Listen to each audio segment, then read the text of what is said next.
So, nagpunta ako sa Costco kanina at nakita ko itong super golden kiwi. Hindi ako mahilig sa kiwi, pero yung asawa ko mahilig sa kiwi. So, ito ay 2 pounds and it is $12.99. So, try natin kung ano ba ang lasa nitong super golden kiwi. Himala kanina, Sabado. Hindi masyadong maraming tao sa Costco. So, dapat ba matigas to or what? Or ito medyo malambot-lambot? Try natin. Subukan natin, try natin. I think ito malambot-lambot. So, hindi ako sigurado kung hinog na ba talaga ito or papahinugin ko pa. Mas malambot ito. So, let's cut it in half. Uy, may katas siya. So, ganito.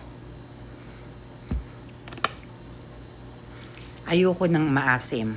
Sa prutas, ayoko ng maasim. Kaya bibihira yung para matigas.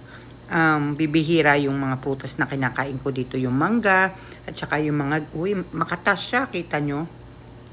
Yung grapes, pag bumibili kami, yung asawa ko yung pinapatikim ko.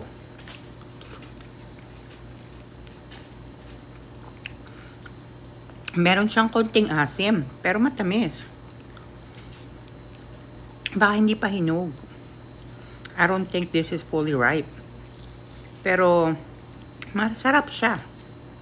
Yeah, I don't think this is fully ripe. Baka kailangan pa to sa counter ng ilang araw.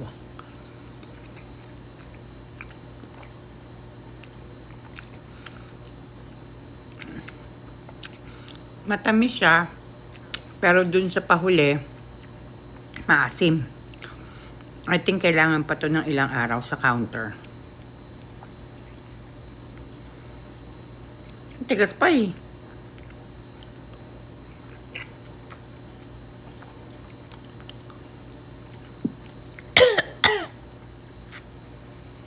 Pero okay na din.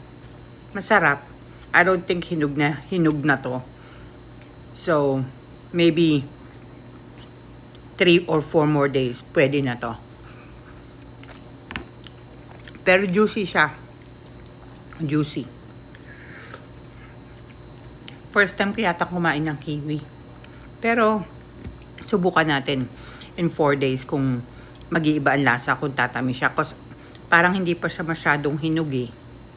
Pero masarap. Masarap pala ang kiwi.